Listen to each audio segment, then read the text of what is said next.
Provérbios 19, 21.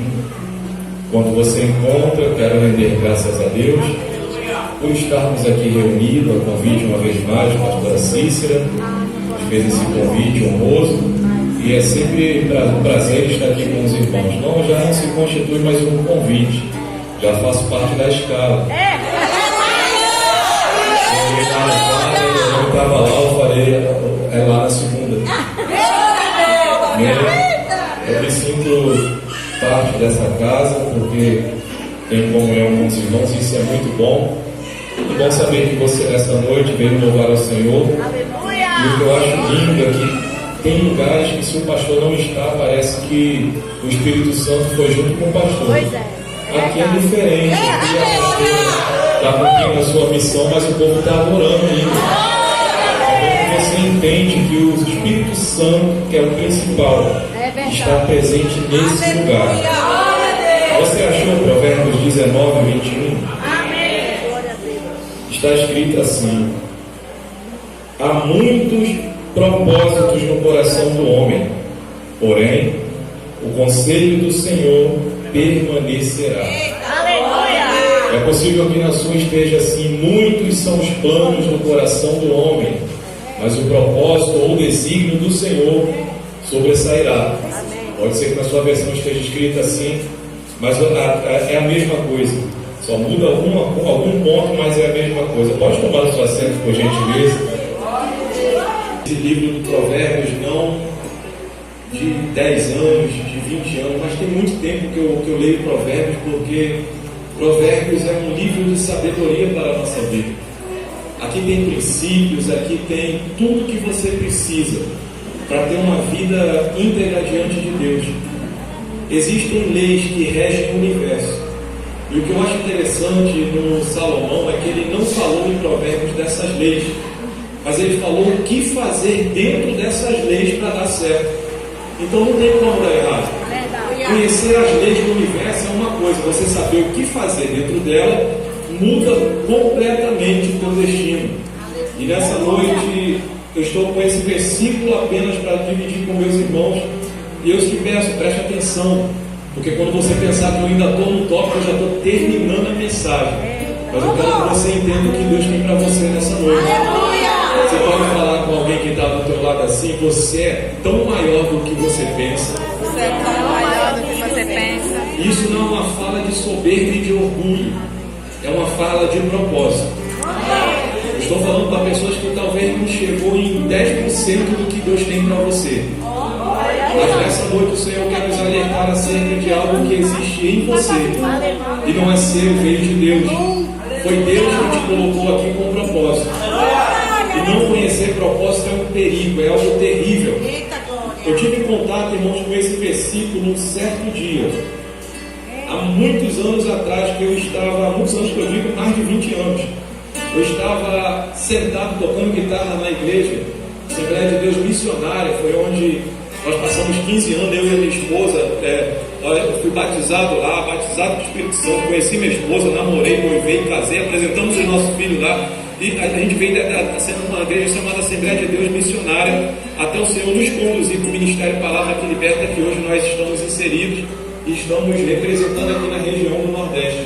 Porém, uma certa feita eu estava sentado no cantinho tocando a guitarra, e o pastor estava falando, eu acho que inclusive ele ia louvar, e eu já tinha pego a guitarra quando uma irmã entrou de igreja dentro, correndo com papel na mão, e ela pegava aquele papel chorando. Correu para o altar com o papel balançando na mão, e todo mundo se assustou e olhou para trás: o que está acontecendo? Não penso que não. Ela chegou lá, falou: pastor, me dá esse microfone. Pegou o microfone da mão do pastor, falou: irmão, acabou, irmão, acabou. E eu já desesperado com aquela cena, eu falei: acabou o quê? E ela: acabou, não tem mais jeito para mim, eu tomei a vacina da H1N1. Era o tempo que a vacina da H1N1 estava sendo quase obrigatória para todo mundo. A gripe suína, se eu não me engano, tem bastante tempo isso. E ela viu uma notícia que os Illuminatis estavam destruindo a raça humana, e que aquilo era para exterminar o povo. Aquela irmã entrou em desespero, em pânico total.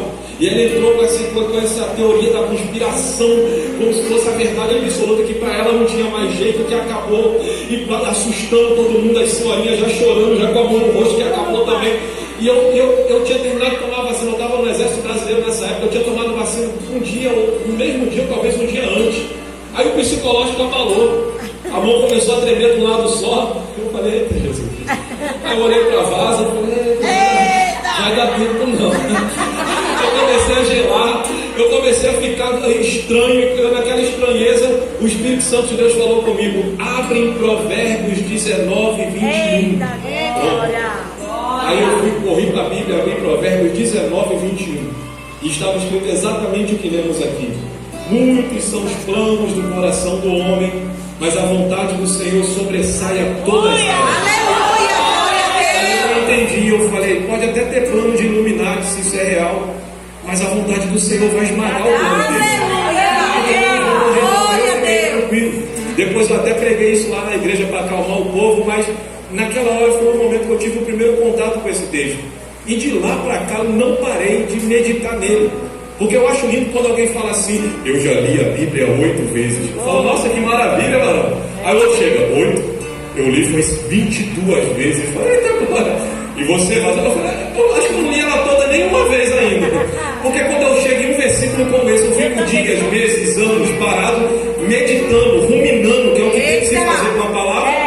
Eu vou esquecer tudo, se eu ler a Bíblia, eu vou esquecer tudo, porque é comprovado.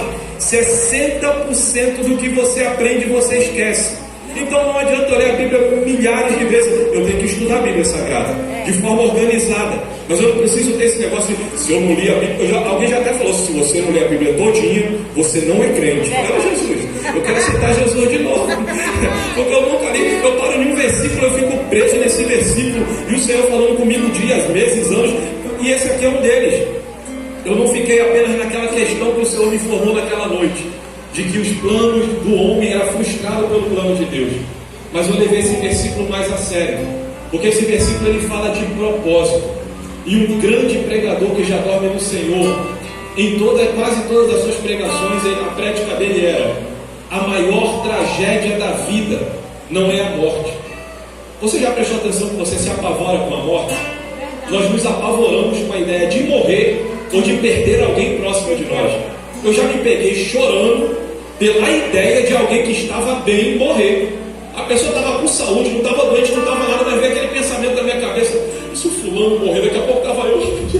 A gente está vivo, não morreu não. É porque a ideia da morte apavora a gente.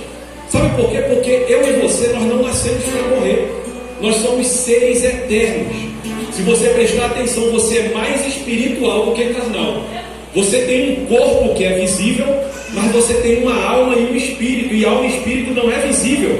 Então 2 contra 1, você é mais espiritual do que carnal. Nós não nascemos para morrer. Alguém pode falar assim: olha, leva para casa, porque daqui a pouco vai morrer. Aí a pessoa vai e leva para casa. Quando chega em casa, do lado a pessoa não morreu ainda, mas com a notícia dada, sabendo o que vai acontecer quando a pessoa dá o último suspiro, a pessoa cai em pranto, em desespero, porque nós não somos preparados para a morte. A morte é algo que nos assusta, é algo que nos atemoriza, é algo que muda o nosso ciclo, a nossa história. A saber, eu tenho por certo que alguém aqui, a sua vida foi mudada pela morte de um ente querido, pela morte de um amigo, pela morte de alguém, porque a morte é algo que amedronta o ser humano. Mas deixa eu te dar uma notícia: a maior tragédia da vida não é a morte. Sabe qual é a maior tragédia da vida? É alguém que nasce, cresce, reproduz e morre sem conhecer o seu propósito. A maior tragédia da vida é você viver sem saber por que você está aqui. Não existe tragédia maior do que essa. Sabe por quê? Porque depois de morto não adianta querer voltar para fazer aquilo que você foi chamado para fazer. Depois de morto acabou. A tragédia maior é não conhecer o propósito que Deus te chamou para você viver esse tempo todinho. Ou você acha que você é um super campeão mesmo, que lá na guerra dos espermatozoides você foi o campeãozão, foi o bonzão, entre milhares deles você foi o que acertou o alvo certinho, foi o que foi lá no caminho, e os outros foram para outros lados, se perderam. Não, eu cheguei porque eu sou campeão mesmo. Tu acha que aquilo dali é porque você é bom, porque eu sou bom? A gente tem medo de escuro, irmão. Aí tu acha que a gente era tão bom para disputar com um montão e ser vencedor? Tinha uma mão te guiando, tinha alguém que regendo a turma falando, é por aqui, ó, é por aqui. Sabe por que ele falou? Antes de tu vir ao mundo eu já te conhecia. Eu não era informe, não tinha forma nenhuma, eu já tinha traçado um plano para você. Então, vencer a guerra dos espermatozoides não é porque você é bonzão, não. Foi porque Deus quis que você, entre milhares, viesse ao mundo. E tu acha que isso é em vão? Tu acha que isso é à toa? É porque existe um propósito de Deus em cima de você. O lugar mais rico do mundo não são as jazidas lá da África. O lugar mais rico do mundo não é onde está o ouro puro, lá em Ufir, na África também. O lugar mais rico do mundo não são as fontes petrolíferas. O lugar mais rico do mundo, talvez você passou em frente dele hoje, tem em cada cidade, tem em cada lugar. Talvez vindo para cá você passou em frente de um lugar mais rico do mundo. No Crato tem, no Juazeiro tem, em Barbalho, em todas as cidades tem um lugar que é tido o lugar mais rico do mundo, a saber, o cemitério. Lá é o lugar mais rico do mundo. Que é isso, pastor? Pregação estranha é essa, né? Não, você vai entender o que eu estou falando. Sabe por que o cemitério é o lugar mais rico do mundo? É porque lá tem alguém que tinha propósito e foi enterrado sem cumprir o propósito. No cemitério tem pessoas que deveriam escrever livros e nunca pegaram um papel, uma caneta ou um computador para escrever um livro. No cemitério tem pastores que que impactariam nações e nunca pastorearam. No cemitério tem enterrado pessoas com dons e talentos para compor músicas, para serem bons músicos, que nunca tocaram um instrumento ou pegaram um papel para escrever uma canção. No cemitério tem remédios para curas, que doenças matam pessoas hoje, mas estava na mente de alguém que não entendeu o propósito, morreu e foi enterrar o propósito lá no cemitério. É o lugar mais rico do mundo. Tem pessoas com riquezas enterradas lá. Só que graças a Deus, eu e você, o Senhor tem nos dado a oportunidade de quando um dia a gente chega lá, a gente deixar o cemitério pobre e deixar todas as riquezas do propósito de Deus feito aqui em tempo. Enquanto você tem vida, tem um propósito que está sobre você. E se você não tiver contato com ele o mais rápido possível, tenha certeza que você vai enriquecer o cemitério se Jesus não voltar e você um dia chegar lá. Não vamos enriquecer cemitério, vamos enriquecer o reino de Deus. Tem algo depositado sobre você que Deus quer fazer. E se você permitir, Ele vai fazer. Essa questão de Provérbios 19 e 21 ela é profunda, porque fala de propósito. E não conhecer propósito é um perigo. E como é que eu conheço o propósito? 5 perguntas, pelo menos, você precisa fazer constantemente. E a filosofia vai se apoiar em 3 delas. E as 5 são acerca do reino de Deus. O Provérbios fala acerca das 5, eu vou discorrer aqui em breves palavras. A primeira pergunta é: quem eu sou? É uma pergunta que nós precisamos fazer. Você já se pegou uma vez falando, gente, o que eu fiz? Ou é só eu que já fiz isso? Gente, eu nunca imaginei que eu faria um negócio desse. Ou é só comigo? Ou seja, parece que a gente não se conhece, tem horas, não é isso? Essa pergunta, quem eu sou, não é uma pergunta de nome. Talvez se nós perguntássemos para a nossa irmã Fabiana, quem a senhora é? Eu sou a Fabiana. Não se trata desse nome. Essa pergunta está além do nome. Essa pergunta, quem eu sou, é uma pergunta que fala de identidade. Você tem uma identidade. E se você não souber qual é a sua identidade, tem pessoas hoje falando que são aquilo que Deus não falou que ela é. Tem pessoas hoje falando que se identifica com aquilo que Deus nunca falou, nunca permitiu que ela seja. Tem pessoas hoje fazendo atos terríveis porque acreditam que a identidade é aquela dali. Quando na realidade não tem contato com o propósito, por não ter contato com o propósito, está se perdendo no caminho porque perdeu inclusive a identidade. Você percebe que é uma pergunta difícil, não é uma pergunta fácil? Identidade não fala do meu nome. Essa palavra é uma palavra oriunda do latim, que vai falar sobre identitas, no latim, que significa da mesma origem, do mesmo ser, da mesma pessoa. Idem vem de identidade, ou seja, igual, igualzinho, idêntico. Identidade fala de você ser idêntico a alguém.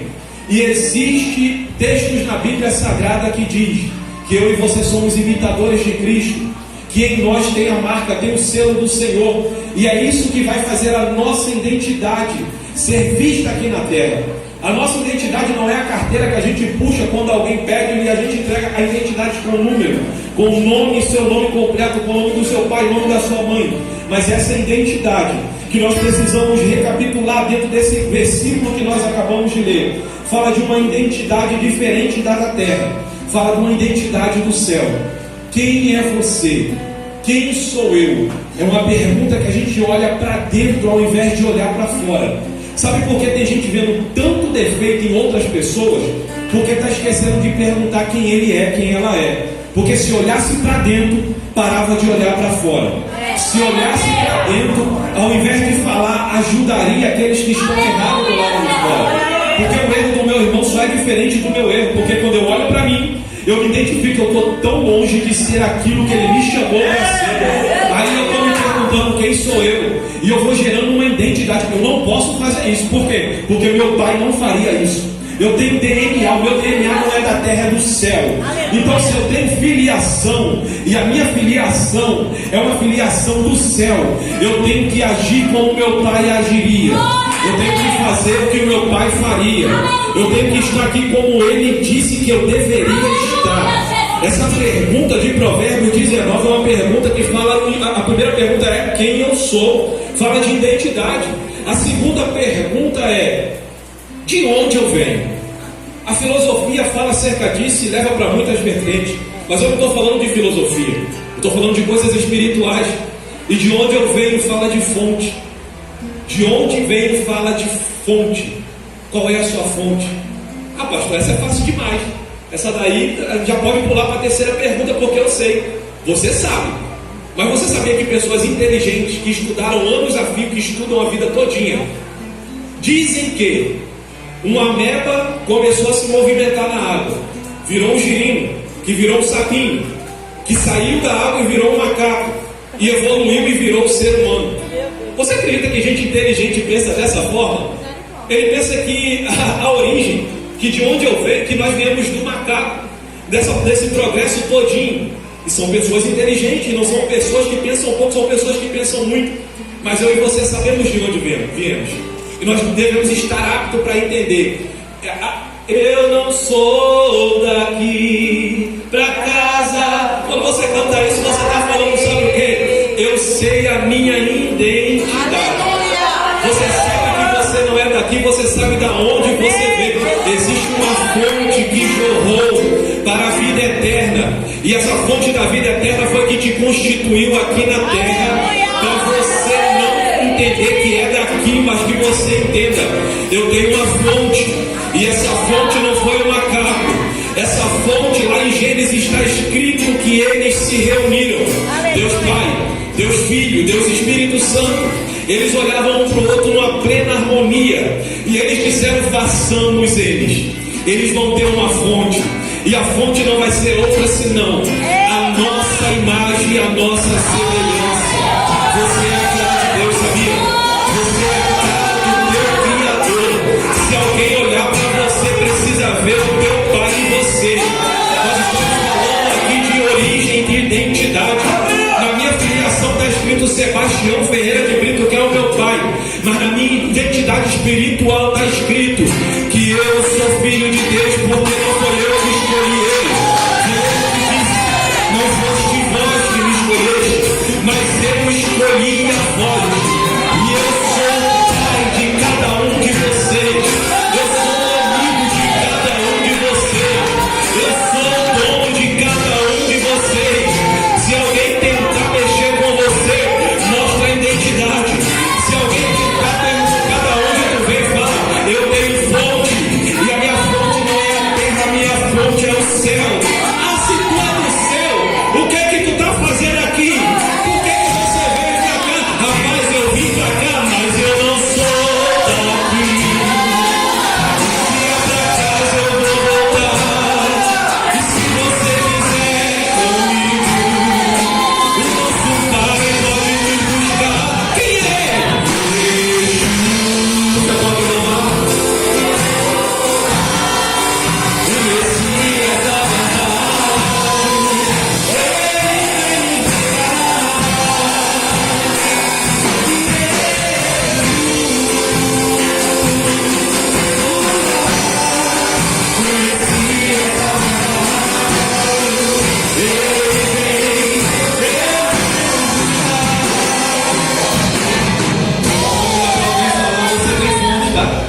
aconteceu. Aí, sabe por quê? Porque enquanto eu estava escrevendo, o Espírito Santo chegou para mim e falou assim, ó: quem sabe a sua fonte não corre atrás de rios. Sabe por quê?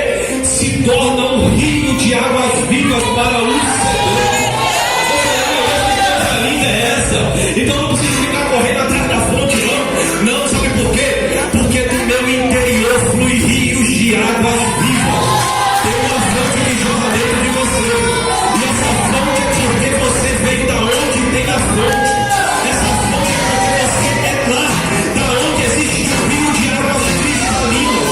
E esse rio corre do trono do nosso Deus. E quando você e eu abrimos a boca, nós temos bombas para matar a sede do sedento. Nós temos dom de matar a vida aqueles que estão perto de morrer. Nós temos fonte para tirar pessoas da mão do nosso adversário. Qual é a terceira pergunta, pastor? Se tu tiver 190 anos, trabalha para Deus cumprir o seu propósito, porque enquanto tu tiver vida, é o Senhor falando: eu conto com você para que o meu propósito seja concluído na tua vida. Propósito não fala de posição. Eu acho lindo isso, que eu ouvi esse dia uma história que está circulando aí, de um senhor que ele chegou na igreja jovem e o pastor olhou para ele e falou: vou consagrar fulano. Aí consagrou ele a auxiliar, depois consagrou ele a obreiro, depois consagrou ele a diácono. E diácono ele foi por 30 anos na casa do Senhor. Ficava na portaria, recepcionava todo mundo, sabia o nome de todo mundo, até do visitante ele sabia o nome. Todo mundo quando chegava falava com ele, era uma alegria. E um dia ele adoeceu, ficou dentro de casa e o pessoal sentiu falta: cadê o diácono fulano? Nunca mais ouvi ele aqui na portaria. Juntaram um grupo e foram visitar ele. E quando chegaram lá na casa dele, olha o que alguém entendeu o seu propósito. Aquele diácono falava isso, ele falou: só que agora eu não posso fazer mais. E Deus tomou um vaso que estava no meio daqueles irmãos naquela hora e falou com ele: homem, tu hoje não pode mais movimentar a tua perna, mas uma coisa eu te digo: grande é o teu galardão quando tu chegar aqui, porque você não está podendo ir na minha casa, mas todos os dias eu estou na tua casa contigo. E quando tu se encontrar comigo, eu vou depositar na tua mão o teu galardão, porque você entendeu o teu propósito. Entender propósito é necessário. Eu não estou falando para um grupo de pessoas largadas. Eu não estou falando para um grupo de coitadinhos físicos e espirituais. Eu estou falando para alguém nessa noite que tem um propósito tão grande dentro de você, que quando você começar a olhar mais para o teu propósito, você vai falar: eu preciso ajustar mais a minha beleza, porque é grande demais. Eu preciso não fazer com o Senhor, porque Ele tem para mim é tão grande. Eu não posso esperar isso cair por terra assim. Eu não vou enriquecer cemitério. Eu não vou deixar passar o meu tempo de propósito aqui na terra. Mas enquanto eu estiver aqui, enquanto você estiver aqui, o propósito de Deus vai prevalecer sobre a tua vida. Levanta a mão com as mãos e fala: Senhor Jesus, Senhor Jesus, cumpra em mim o teu querer. Fala comigo assim, ó: Senhor Jesus, cumpra em mim o teu querer. Teu propósito sobre a tua vida. E talvez enquanto eu estou falando aqui, alguém já sente um peso desse propósito sobre você. Eu aprendo 3 coisas com esse texto. Provérbios 19, 21 vai falar: muitos são os planos do coração do homem. Pronto, ponto. Muitos são os planos de quem? Nossos. Nós temos milhares de planos, já viu? A gente tenta fazer de tudo. A gente planeja tudo, é só a gente ver um negócio dando certo, a gente: opa, eu me identifico com isso aí, não tem nem jeito para fazer, mas a gente: opa, vai dar para mim também, por causa do resultado. A gente planeja. Não, vai ser assim, vai ser assim, vai ser assim. E sabe o que o texto está falando? Que os nossos planos são muitos, mas o de Deus é um. Entre muitos e um vai prevalecer um. Muitos são os planos do coração do homem, mas o propósito do Senhor sobressairá todos eles. Então eu aprendo 3 coisas aqui. Primeiro, o propósito é mais importante do que o nosso plano. Primeira coisa, de cara, para quem é inteligente, você é mais inteligente do que eu, você sabe disso. O propósito é mais importante do que o plano. Segunda coisa que eu aprendo, o propósito é mais poderoso que o plano. O que é que eu aprendo com isso? Os planos serão frustrados pelo propósito. Não adianta raciocina, coloco perto de algo irracional dentro e coloco aonde eu quero, porque o meu propósito vai ser cumprido. Não queira descer, não queira descer, não queira descer, não queira descer para lá no fundo você clamar, Deus! Pelo contrário, conheça o teu propósito e vá subindo, subindo, subindo, subindo. Quanto mais conhece o teu propósito e segue ele, mais você sobe. Não adianta correr do propósito, porque o propósito te persegue. Não adianta fugir do propósito, porque ele está juntinho lá com você. Davi tentou fugir do propósito que era teu coração daquele que chamou ele. Mas ele falou, para onde eu vou? Se eu desço na profunda do abismo, me ajuda lá. Se eu faço a minha cama lá embaixo, chega lá também. Aonde eu vou me esconder se tu está em todos os lugares? Você pode se mudar no Crato, você pode se mudar no Ceará, você pode se mudar no Brasil, você pode ir para fora do mundo. Deus vai estar lá falando com você. O meu propósito não vai ficar de qualquer maneira. O meu propósito não vai se cumprir aos seus planos. Conselho que eu te dou essa noite, para de planejar e segue o propósito. Para de fazer tudo, pergunta a ele qual é o propósito, Deus. O que tu queres que eu te faça?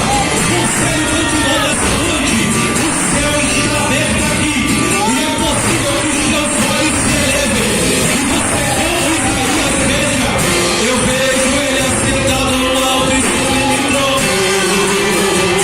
e a obra do seu vestido está tocando o sol e atendendo de seu raio. Os meus olhos conseguem enxergar dia a dia.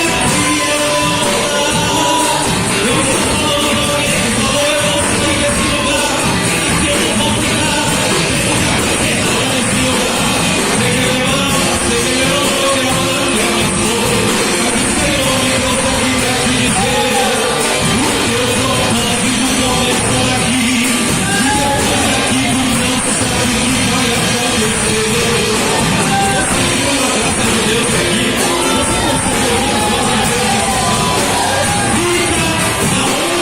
Você conseguiu ouvir a voz de Deus? Fica aonde Deus te colocou. Fica aonde Ele te plantou. Não saia para longe do propósito. Você vai descer, você vai descer, você vai descer. Mas aonde Deus te colocou, você vai subir, você vai subir, você vai subir. Essa palavra de direção, tá bom?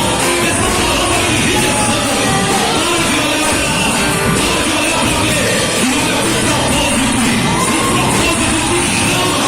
O propósito queima no teu coração. O propósito te muda. Você tenta pensar em outra coisa, mas o que vem é um propósito. É um propósito. Terceira coisa que eu aprendo: o propósito existe antes do plano. Muitos são os planos, mas o propósito sobressairá. O propósito veio antes do plano. Quem planeja melhor? Eu ou aquele que antes da eternidade já estava lá? Eu fico imaginando a eternidade, eu não consigo imaginar porque a gente está limitado a tempo, a hora, daqui a pouco a gente tem que parar. Mas e o Pai da eternidade? Ele estava lá antes da eternidade existir.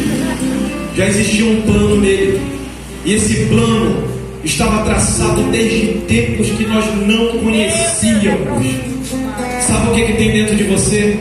Um grande potencial. E o que é potencial? Potencial é algo que pode ser grande, mas ainda não foi gerado. Potencial, tem gente com grande potencial que não usa esse potencial que tem para fazer aquilo que o Senhor gerou. Então potencial é algo que ainda não começou. Agora você pega essa palavra potencial e bota o oni primeiro, que O-N-N-I, que é oni, significa poderoso. E você vai ter a palavra onipotente, o todo-poderoso Deus. No hebraico é o Shaddai, aquele que tem todo o poder, aquele que é poderoso em tudo que ele faz. Se você conhecesse Deus antes da fundação do mundo e você tivesse a oportunidade de apertar as mãos dele, você apertaria as mãos dele, mas você não saberia que o mundo que você vive hoje já estava dentro dele.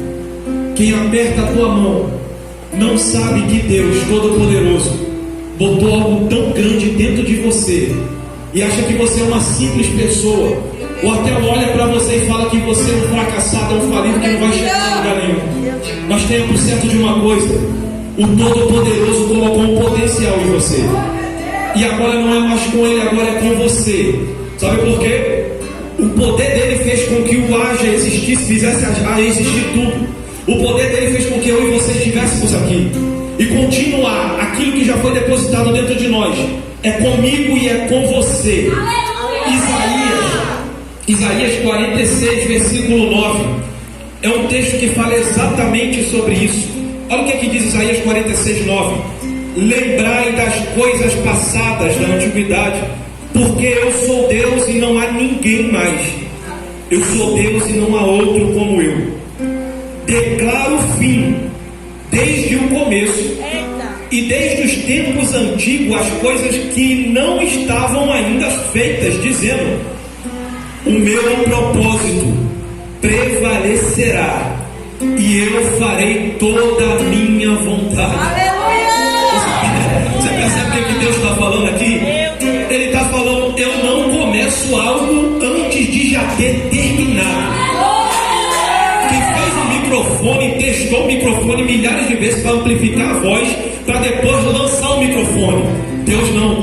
Deus fez eu e você com grande potencial e botou a gente para a gente, com o decorrer do tempo, ir fazendo isso acontecer e não enriquecer cemitério. Por quê? Porque ele já terminou tudo que tem traçado para mim e para você. O teu propósito vai ser concluído, queira o inferno ou não, queira os demônios ou não, talvez a tua família ou não, queira talvez o seu cônjuge, o seu filho, a tua filha, o seu pai, a sua mãe ou não.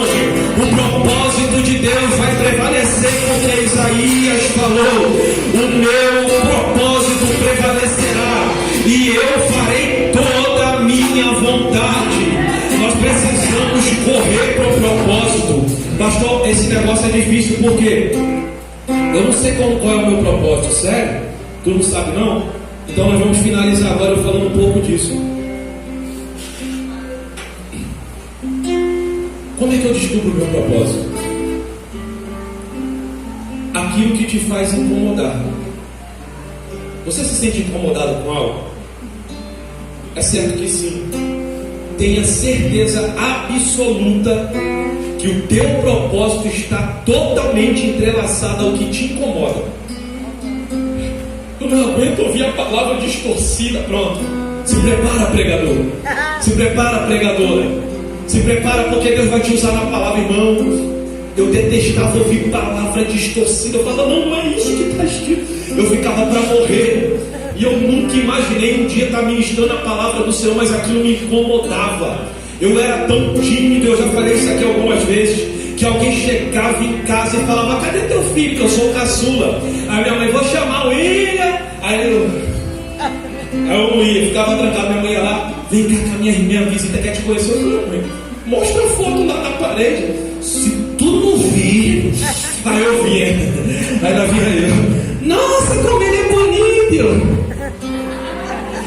Todo tímido, todo torto, com a cara queimando, porque eu era tímido ao quadrado. Voltava para. Eu falei: por que minha mãe faz isso comigo? Tímido ao extremo. Nunca imaginei falar para duas pessoas que dirá para 10, 20, 100, 200. Quando o Senhor colocar, eu nunca imaginei. Mas uma coisa me incomodava. quando eu ver alguém falando algo errado da palavra, quando eu ver alguém distorcendo a palavra para tomar vantagem de alguma coisa, falando que não era. E de 20 anos para cá isso tem acontecido muito. O pessoal de 20 anos para cá tem tirado o nosso foco do céu e colocado nossos olhos na terra. Você não nasceu para ser perdedora, você nasceu para vencer. Você vai ser. Não pedaço esse negócio aí, não tá gostoso, não tá mastigando. Que negócio é esse? Ah, isso me incomodava, esse negócio de você vai ser o máximo. Eu falo, não é isso não. Eu tenho que tomar vergonha na cara e me converter. A Bíblia fala comigo mais de conserto do que eu vou ser. Eu estou querendo que você é uma coisa que Deus quiser que eu seja, mas é dentro do propósito. E eu não tenho que sonhar o que eu quero sonhar, eu tenho que sonhar o plano de um propósito de Deus, porque os meus planos serão frustrados. E hoje estou eu aqui falando de propósito para você. Então o que te incomoda é o que está ligado ao seu propósito. Você quer ver uma coisa? Madre Teresa de Calcutá. Já ouviu falar da história dela? Aquela mulher detestava a pobreza. Ela sofria com a pobreza. O que ela fez? Gastou a vida dela todinha em prol dos pobres. Ela fez tudo o que ela podia para ajudar os pobres, porque aquele era o propósito dela. Outro, Nelson Mandela, ele detestava a escravidão. E o que ele fez? Passou a vida todinha para livrar o povo dele. Apanhou, foi preso. Se bem que tem algumas histórias contraditórias da história dele, mas no máximo o Mandela deu a sua vida por inteiro para que a escravidão acabasse. Um homem de propósito, ele entendeu qual era o propósito dele. Quem mais? Thomas Edison. Quem não sabe a história do Thomas Edison, que tinha medo de escuro e inventou essa lâmpada que está aqui com a gente hoje. Olha só, um homem com um propósito. O que incomodava ele? O escuro. Chegava à noite, ele já começava a ficar incomodado, ao ponto que ele falou, eu preciso fazer alguma coisa. E ele fez. Ele acabou com a escuridão da noite através do propósito dele. Imagina se Thomas Edison desistisse de fazer isso. Talvez alguém faria depois, mas muitas pessoas perderiam benefícios por causa disso, e ele seria mais um enriquecendo o cemitério. Mas ele falou, eu estou com medo do escuro, isso me incomoda, mas eu tenho um propósito nesse negócio, porque não é comum me sentir incomodado disso. E ninguém melhor do que o nosso maravilhoso Jesus. Jesus se incomodava com o pecado que nos separava dele. E sabe o que ele falou? Eu vou cumprir o propósito de entregar a minha vida por ele. Eu não vou deixar esse propósito cair por terra. O Senhor é um grande líder político. Não, sou líder político não. Eu tenho um propósito. Qual é o meu propósito? Eu vou levar todos eles para onde eu estiver. Quanto antes eu poder fazer isso, melhor. Alguém vai dizer que ser velho demais é porque o Senhor honrou. Eu concordo. Muitas das vezes, se você estiver cumprindo um propósito, idade é sinal que Deus te deu longos dias na terra. Mas está para nós, irmãos, tem velhice que não é de sabedoria de propósito, não. Tem velhice que é Deus dando tempo para ver se o cabeçuda entende o propósito e ainda faz alguma coisa. Porque tem gente que já está com quase 80, quase 90 anos e eu nasci, mas não sirvo para nada. Que conversa é essa? Propósito Deus colocou em todo mundo. Então nós, quanto antes a gente descobrir o nosso propósito, mais cedo o Senhor nos tira da terra, porque nós cumprimos aquilo que Ele nos chamou para fazer. O nosso maior exemplo, Jesus Cristo, Ele é eterno. Ele podia ficar aqui até 80 anos, mas Ele viveu quantos anos? 33 anos. Sabe por quê? Ele se esvaziou do propósito que Ele foi chamado aqui. O Senhor quer nos tirar daqui, mas Ele quer que o nosso propósito seja totalmente cumprido. E Jesus nos mostrou que Ele sabia todas essas perguntas: quem Ele é, de onde Ele veio, o que Ele veio fazer, o que Ele podia fazer e para onde Ele voltou. E um dia vai nos levar para lá. Primeiro passo para descobrir o propósito é aquilo que te incomoda. E talvez você lembrando aí, você já vai saber exatamente qual é o teu propósito. Rapaz, isso me incomoda, pastor. Não sei que negócio chato é esse. Eu não gosto de ver isso aqui errado. Pronto. Não critique e faça o que o Senhor te chamou para fazer. Aleluia. Ah, aquilo dali está errado. Pronto, se está errado, está te incomodando, você viu, você está vendo que outros não viram, é o teu propósito. Cumpra ele. Faça por onde se aproximar do propósito. Se tu sabe fazer e não faz, você está errando. Se você sabe como fazer e não orienta alguém a fazer, você está incorrendo em um erro gravíssimo. Então, ao invés de falar, e eu sei que aqui não tem ninguém assim, graças a Deus, aqui só tem crente com propósito. Ninguém aqui olha erro e fala.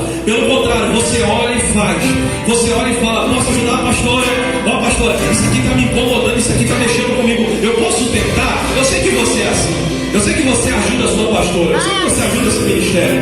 Mas isso eu estou falando para quem não descobriu ainda que o que te incomoda não é para criticar, não é para falar, não é para apontar dedo, é para você ajudar e para você mergulhar de cabeça, porque isso vai ser o que o Senhor vai te aproximar do teu propósito, porque Ele vai fazer com que você faça aquilo com destreza. Segunda coisa que eu descubro o propósito é aquilo que te faz sonhar.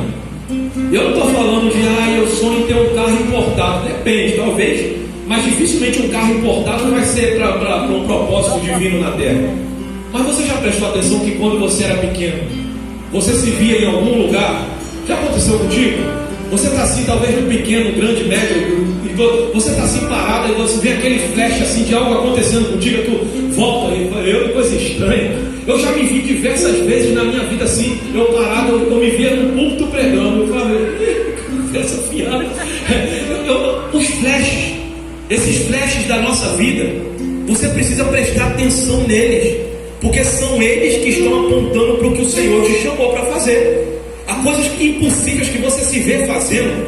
Quando tem hora que você está conversando, aí você, eu podia fazer isso, aí eu ia fazer assim, já me vejo, não sei o que, aí alguém até interrompe, e fulano, volta, tá maluco? Que isso? Não vai acontecer não. Que conversa é essa? Aí você volta, porque você deu ouvido a alguém, mas você não deu ouvido àquilo que está na tua mente te chamando. O teu propósito, ele te chama de diversas maneiras.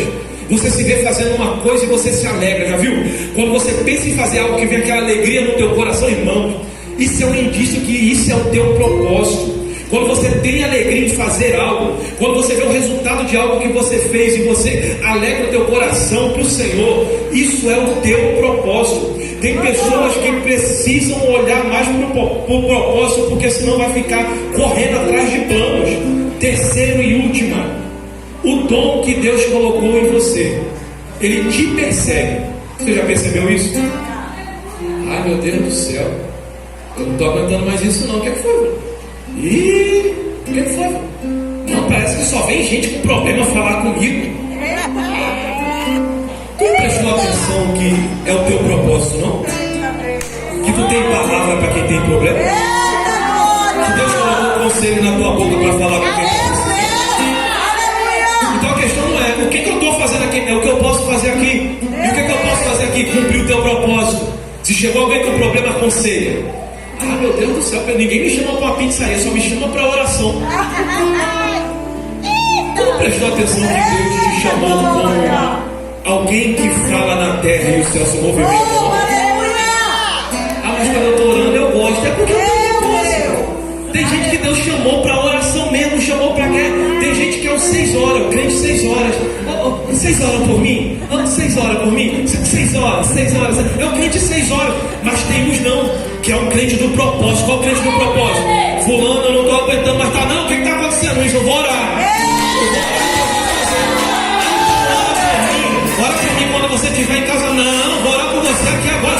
Senhor, meu Deus e meu Pai, para ela é impossível. Para ela é impossível. Mas Deus, movimento o céu nessa hora. Pronto. Aí a pessoa que estava assim, saída, gente, que conversa é essa? Por que eu não fiz isso ontem?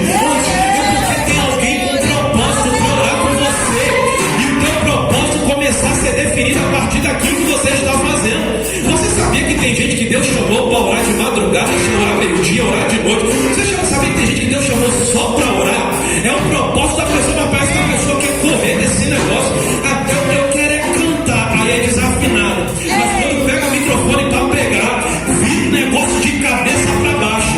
Aí, meu Deus, por que tu quer cantar se Deus te chamou para pregar? Eu gosto de pregar. Aí vai pregar, tá lá o público. Aí abre a boca pra cantar. Aí começa. Irmãos, terminei a pregação. Pregou 20 minutos e o povo já estava cansado. Aí quando começa a cantar, o único que é digno de receber a honra e a glória, a força e o poder. Aí o céu rasga no ambiente. Sabe por quê? Deus chamou para cantar. E tem pessoas que não entendem o propósito e quer fazer o que Deus não chamou para fazer. Sabe por quê? Porque a gente tem um plano, mas o nosso Deus, ele ainda tem um propósito. E é um propósito que vai prevalecer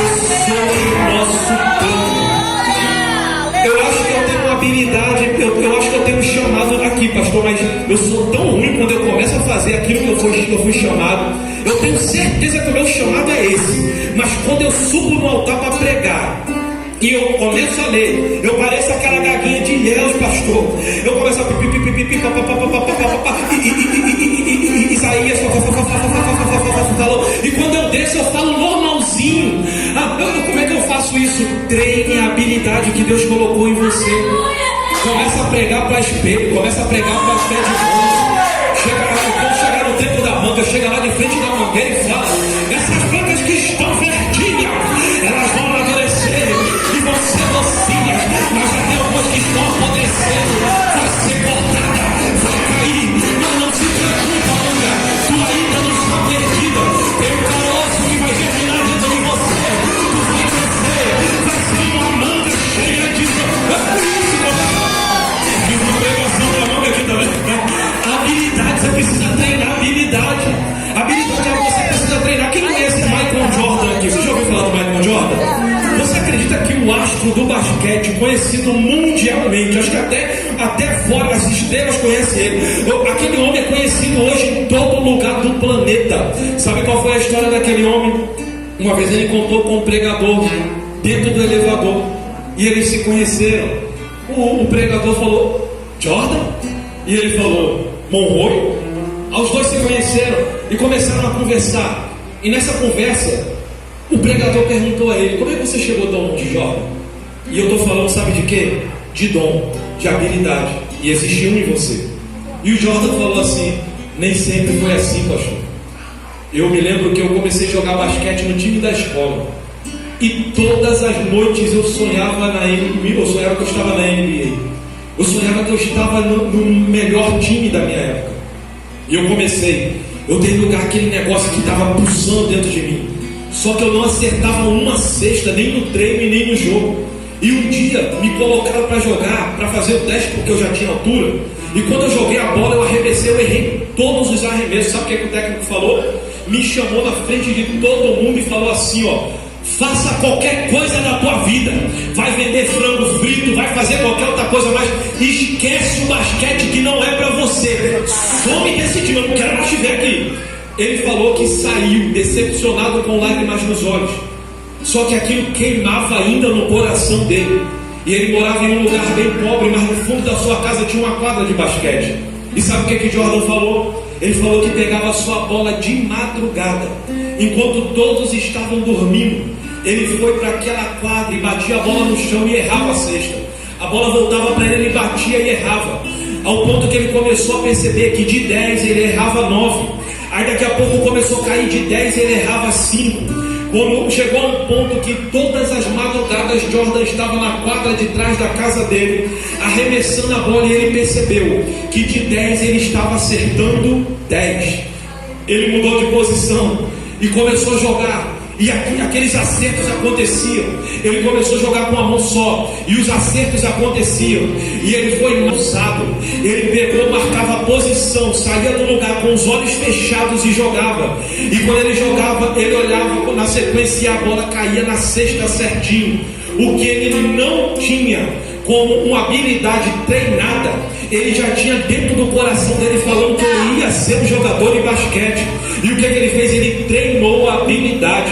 E ele falou que quando ele estava lá, ele só sentia duas coisas à volta dele. Eram os ratos que tinham ali no lugar, que ele falou que era um lugar de periferia, tinha muitos ratos.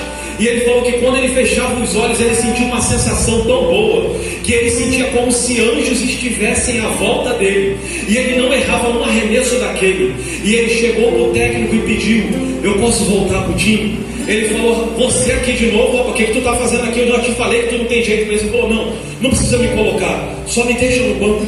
E ele sabia que com o propósito, aproximando-se do propósito dele, mais cedo ou mais tarde a oportunidade ia aparecer. E ele treinava todas as madrugadas e ia para o time ficar no banco, só olhando jogadores inferiores a ele jogando, errando a cesta, e ele no banco. Só que um belo dia, na final do campeonato, o que acontece? Alguém se machucou e teve que ser trocado. Aí outro se machucou, teve que ser trocado. Alguém botou a mão na perna e não dá mais, teve que ser trocado. O astro principal que estava que fazia mais cesta, olhou para o técnico e balançou a mão. E ele já tinha botado todos os reservas. E quando o técnico bateu o olho, quem é que estava lá com a única opção para entrar no jogo? O técnico botou a mão na cabeça e falou: ele não. Olhou para o relógio, o jogo estava empatado. E faltava, quem fizesse ganhava, faltava alguns segundos. E ele falou: corre aqui, Jordan. Olha, você vai entrar, corre da bola. Não pega na bola, se esconde dele. Se ela vir na tua mão, passa ela imediatamente pro primeiro que você vê. Você tá me ouvindo, Jordan? Ele: sim, tô ouvindo. E entrou. Quando ele entrou, não faltava 10 segundos. E alguém procurou daqui pra lá e jogou a bola na mão de quem? Michael Jordan. E quando ele pegou a bola, ele olhou pro lado. Ele disse que o técnico estava rangindo: toca, joga, gritando. Ele falou que aquilo começou a ficar em câmera lenta. Ele olhou para o outro jogador que estava sozinho, falando: joga a bola. E ele falou que estava em câmera lenta. Mas ele lembrou da quadra de trás da casa dele. E ele fechou os olhos. E ele disse que quando fechou os olhos, ele viu que tinha anjos à volta dele. E ele, não olhando para a cesta de longe, ele arremessou com os olhos fechados. E ele disse que não quis abrir os olhos para não ver o que ia acontecer. Mas quando pensou que não, ele ouviu um grito. E quando ele abriu os olhos, cesta de 3 pontos. O time ganhou o campeonato e Jordan fez a último ponto. E dali nunca mais ele voltou atrás. Sabe por quê? Porque quem tem propósito não ouve a voz de quem não tem propósito. Aquele técnico simboliza Satanás. Aquele técnico simboliza o diabo que sopra